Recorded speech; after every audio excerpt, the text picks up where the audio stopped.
Buongiorno e ben ritrovati con l'informazione flash di New Sicilia. Di seguito i titoli più importanti della mattina.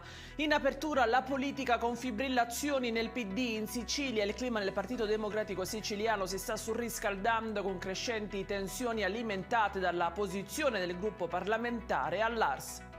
La cronaca con l'apertura della Procura di Palermo delle indagini sull'omicidio di Piersanti Mattarella, assassinato il 6 gennaio 80 davanti alla sua abitazione nel centro di Palermo. A riportare la notizia sono i colleghi di La Repubblica. Gli investigatori avrebbero iscritto nel registro degli indagati 2 soggetti. La notizia al momento non è stata ancora confermata dagli inquirenti.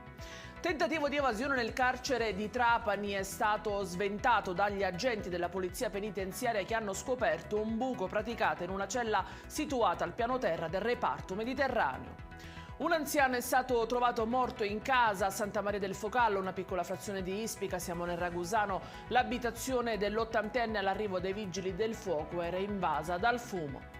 È in chiusura la nuova e innovativa applicazione per il consumo critico anti-racket dell'associazione Addio Pizzo chiamata Pago Chi Non Paga. L'obiettivo è rafforzare la rete di solidarietà attorno agli imprenditori e ai commercianti che hanno scelto di dire no al racket delle estorsioni.